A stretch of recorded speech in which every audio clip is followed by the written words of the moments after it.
Halo nakama, kembali lagi di channel Okawaii yang membahas kelanjutan cerita anime lainnya. Di video kali ini melanjutkan seri sebelumnya, yaitu kelanjutan cerita anime Kumo desu na Nika. Daripada kelamaan, kita langsung masuk ke video. Sebelum itu, jika kalian suka dengan channel ini, silahkan subscribe aja. Terima kasih. Sudah hampir 1 tahun kebersamaan mereka terjalin dengan baik. White, Ariel, Sophia, dan Mera sedang menuju ke kastil Raja Iblis yang berada di utara dari ibu kota Sariella. Mereka melewati rute yang berbeda dari biasanya, yakni gurun pasir. Di atas mereka banyak sekali wyvern berterbangan dan mengawasi mereka. Para wyvern tidak berani menyerang mereka karena ada Raja Iblis Ariel. Di perjalanan, White melatih vokal suara Sophia, sebab dari dulu Sophia lebih sering menggunakan skill telepati untuk berkomunikasi dengan yang lainnya, sehingga alhasil Sophia menjadi cadel dalam berbicara. Selama latihan, Sophia mulai membaik dalam berbicara dan bertanya kepada Ariel mengenai Potimas. Faktanya Ariel tidak ingin menceritakan asal-usul Potimas, namun karena White memasang muka penasaran, akhirnya Ariel tergoda dengan wajahnya. Ariel berkata kepada semuanya ketika sedang istirahat, ras F adalah ras yang memiliki umur lebih panjang daripada ras lainnya. Jika ras iblis 3 kali lipat umur manusia, maka elf 10 kali lipatnya. Hal ini yang membuat para ras elf selalu merendahkan ras lainnya dan tidak ingin berinteraksi. Setelah mengetahui asal-usul ras elf, selanjutnya Ariel menceritakan siapa sebenarnya Potimas. Potimas yang mempunyai nama lengkap, Potimas Harifina, adalah pemimpin ras elf pada saat ini. Hal yang paling menakutkan darinya adalah dia memiliki mesin yang canggih atau robot seperti di bumi. Dahulu kala dunia ini dipenuhi teknologi canggih, bahkan lebih canggih daripada di bumi. Karena suatu alasan menyebabkan hancurnya teknologi tersebut, dan hanya ras elf yang mengetahui hal itu.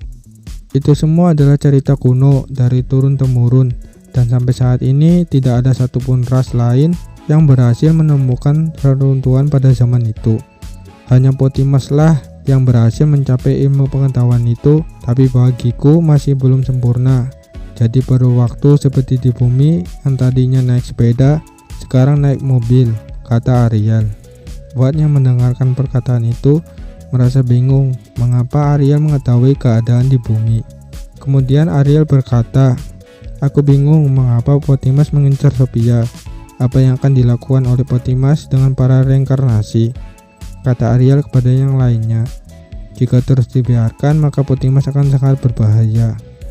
Setelah selesai bercerita, mereka semua melanjutkan perjalanan. Singkat cerita, malam pun tiba.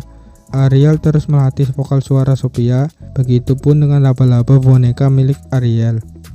Boneka laba-laba ini sebenarnya laba-laba kecil yang menggerakkan sebuah boneka berbentuk manusia. Keempat laba-laba ini sudah dibuatkan baju oleh White dan diberi nama Sail, Ail, Riel, dan Viel. Karena hanya merekalah yang menemani White ketika Ariel, Sophia, dan Mera pergi menuju ke kota. Di saat yang lain sedang berlatih paduan suara, tiba-tiba White merasakan ada sesuatu yang aneh berada di bawah Mera. Tanpa berpikir panjang, White langsung mengeluarkan skill sihir bumi untuk melubangi tanah yang diinjak oleh Mera. Dia terus melubangi tanah itu dan masuk terlalu dalam. Ariel yang mulai kesal terhadap White bertindak seenaknya, kemudian membawa Sophia, Mera, dan keempat laba-laba boneka untuk menyusul. Singkat cerita, akhirnya mereka tiba di depan pintu yang sangat besar. White berpikir, mungkin ini reruntuhan yang dibicarakan Ariel tadi. Dikarenakan White dulunya seorang gamer, pasti mengetahui yang namanya reruntuhan, dan yang pasti ada monster sangat kuat di dalamnya, sehingga White tidak ingin masuk ke dalam reruntuhan itu. Namun Ariel mengabaikannya dan masuk ke dalam reruntuhan. Di dalam reruntuhan mereka semua kaget, terutama White dan Sophia. Ada banyak senjata api persis seperti di bumi. Mereka terus menelusuri dengan formasi Ariel yang berada di depan, 4 laba-laba boneka, Sophia dan Mera berada di tengah, sedangkan White berada di belakang. Formasi ini bertujuan untuk menjaga Sophia dan Mera yang masih lemah. banyak rintangan yang mereka hadapi, seperti tembakan beruntun, robot-robot kecil, dan masih banyak lagi. Singkat cerita, mereka tiba di depan pintu seperti lift. Mereka menaiki lift itu. Ketika sampai di atas, mereka dihadang oleh sekelompok robot besar yang langsung menembaki mereka semua. Tembakan dari robot berhasil ditangkis oleh Ariel yang berada di depan, sedangkan White menyuruh Sophia membuat dinding es untuk berlindung. Ariel dan 4 aba-laba boneka berhasil mengalahkan semua robot yang ada di depannya dan tidak menyisakan satupun buat White untuk unjuk gigi. Dirasa tidak dibutuhkan, White berpikir mungkin ini adalah peran protagonis yang datang di saat musuh kuat. Benar saja, tiba-tiba Sail diterbangkan oleh serangan misterius. White terheran mengapa Sail bisa terhempas terlalu jauh hingga terbang. Bahkan statik dari Sail terbilang sangat tinggi. Di saat itu musuh yang menyerang Sail menunjukkan dirinya, yaitu Tank. White berkata, "Aku memang protagonis di sini, tapi nggak gitu juga ketemu musuh yang sangat kuat seperti Tank." Tank itu kembali menyerang Sail, namun Sail berhasil diselamatkan oleh Ariel. Di waktu yang bersamaan, White menyerang Tank menggunakan sihir tombak hitamnya. Tank tersebut mengeluarkan asap. White dengan pedenya berpikir ternyata seranganku berhasil. Namun setelah asapnya menghilang, tank tersebut masih utuh. White tampak kaget dan mulai mengingat kejadian di mana sihirnya juga tidak mempan terhadap Optimus. Tank itu langsung mengeluarkan meriam lasernya dan mengarahkan ke White. White berhasil menghindarinya, namun yang dikhawatirkan White tidak bisa membaca gerakan tank tersebut menggunakan skill Future Sight.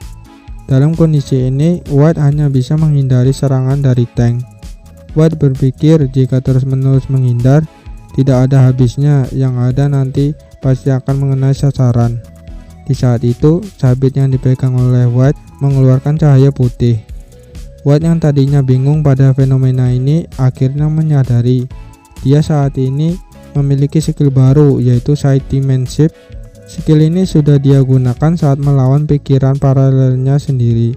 Jika skill ini mengenai makhluk hidup, maka makhluk itu akan menjadi abu akibat efek Road Attack yang ada pada skill ini. Namun ini hanya berlaku pada makhluk hidup. Serangan tank terus berlanjut.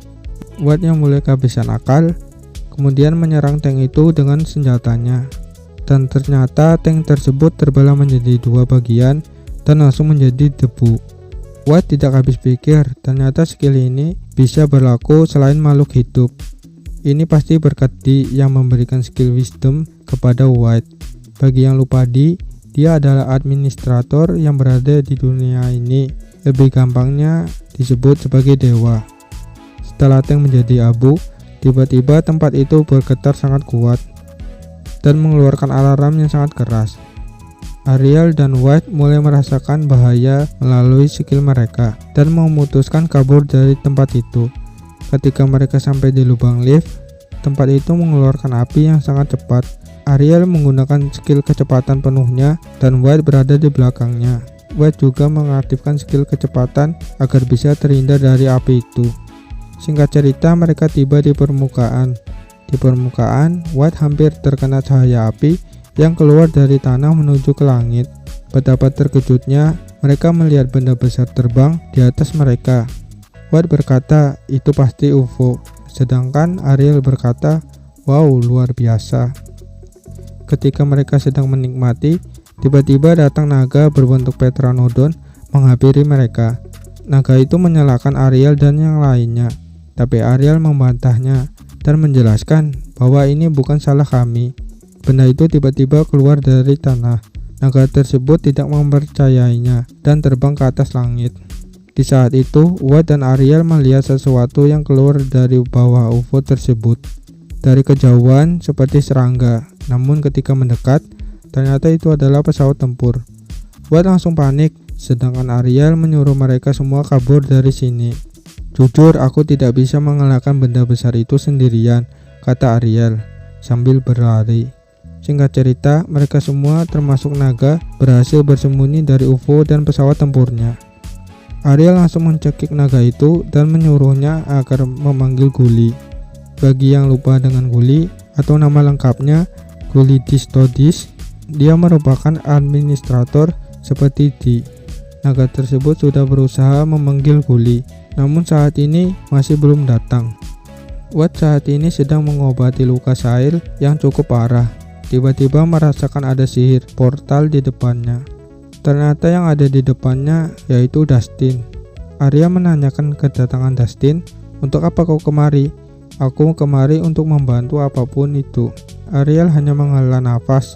Saat ini yang sangat dibutuhkannya adalah Guli. Karena benda itu sangat aneh, kata Ariel sambil menunjuk ke arah UFO. Di saat mereka semua sedang panik, akhirnya Guli tiba di sana. Guli langsung menyuruh yang lainnya agar mundur dan menyerahkan masalah ini padanya. Di saat Guli akan beraksi, tiba-tiba ada sihir portal baru yang belum pernah dirasakan oleh White. Portal tersebut mengeluarkan makhluk yang tak diduga. Ternyata makhluk itu adalah Potimas. Akhirnya semua pemimpin berkumpul pada satu tempat. Potimas menerangkan kepada yang lainnya bahwa Guli tidak bisa mengurus benda itu sendirian. Kemudian Guli bertanya kepada Potimas, "Mengapa aku tidak bisa mengurus benda itu sendiri?" Potimas menjelaskan bahwa benda itu adalah hasil desainnya yang dia jual sudah sangat lama dan merupakan benda anti naga. Potimas tidak menyangka ternyata mereka membuatnya sampai benar-benar jadi. Benda itu sangat berbahaya. Jika energi MA-nya terisi penuh, maka planet ini akan hancur seketika, dan itu sangat berbahaya. Watt yang mendengar perkataan Potimas langsung berkata di pikirannya, "What? Tidak mungkin, benda itu sangat berbahaya, UFO sangat mengerikan." Watt mundur jauh bersama yang lainnya. Energi MA itu seperti energi alam yang ada pada di dunia itu. Ketika Watt pergi menjauh, Ariel memanggil White untuk membantunya bertarung. Kemudian Potimas kembali menjelaskan bahwa benda itu adalah Armada G. Armada G dilengkapi dengan bom yang bernama GME. Bom GME ini sebenarnya dirancang sebagai bahan bakar cadangan jika Armada G tidak sepenuhnya menyerap energi MA. Bom GME ini akan dijatuhkan jika Armada G berada di luar angkasa. Beruntung benda itu saat ini masih berada di jangkauan kita. Potimas mengeluarkan benda hologram di tangannya. Dia menunjukkan benda yang seperti gurita bernama Meteo G. Meteo G dapat menarik asteroid menuju ke planet ini. Watt yang mendengar hal itu sontak membuatnya tambah bingung. Mengapa dunia isekai ada asteroid dan tidak seperti isekai di manga maupun di anime yang identik dengan fantasi yang sangat indah. Ketika sedang bingung, Potimas melanjutkan penjelasannya. "Senjata ini awalnya aku berikan secara gratis karena sudah rusak. Tapi aku tidak menyangka mereka berhasil memperbaiki senjata itu. Senjata ini akan aktif jika menembakkan sesuatu ke langit."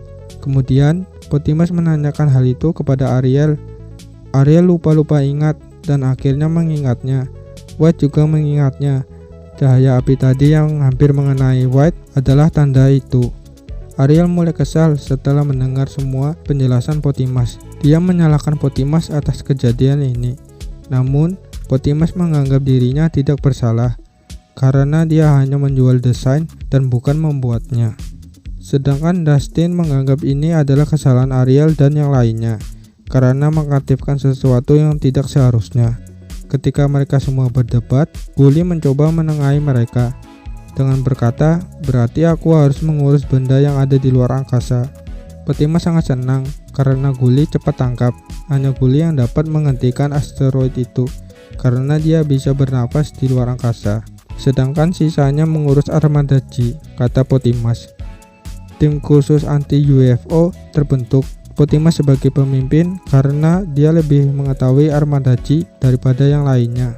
Potimas menyuruh Dustin agar mengumpulkan semua pasukan terkuatnya untuk menghadapi pasukan Armada G.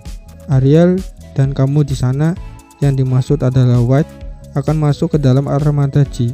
Sedangkan aku akan meminta bantuan kepada bawahanku. Tunggu sampai aku kembali, kata Potimas.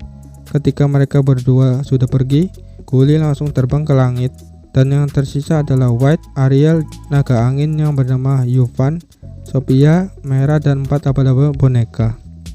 Setelah menunggu 3 jam lamanya, White berhasil memperbaiki Sail. sedangkan Ariel masih menunggu kedatangan Potimas. Dustin lebih dulu sampai dengan membawa 30.000 pasukan terkuatnya. Kemudian disusul oleh Potimas yang membawa 2.000 robot. Potimas mengeluarkan senjata sekali pakai. Senjata itu persis seperti RPG yang ada di bumi. Karena dia tidak bisa menggunakan senjata itu dengan akurat, sehingga Potimas menyuruh White yang mengambil peran penting itu. Senjata itu hanya ada satu. Jika gagal, maka tamat sudah. Misi penyelamatan planet ini berada di tangan White. Kemudian White, Ariel, dan Potimas bersiap-siap untuk masuk ke dalam armada G dengan menggunakan RPG. White menggunakan Huvan sebagai tunggangannya. Ariel mengikuti White beserta Potimas. Mau tidak mau misi ini harus berhasil agar planet ini tidak musnah, kata Ariel. Akhirnya selesai juga ya kan. Lumayan capek juga kan, padahal udah aku rangkum sesingkat mungkin. Tapi kalau terlalu singkat nanti juga kurang sih. Mungkin segitu dulu untuk video kali ini. Bagaimana pendapat kalian? Fantasi melawan sci-fi cukup menarik ya. Kita akan bertemu di next video. Bye bye.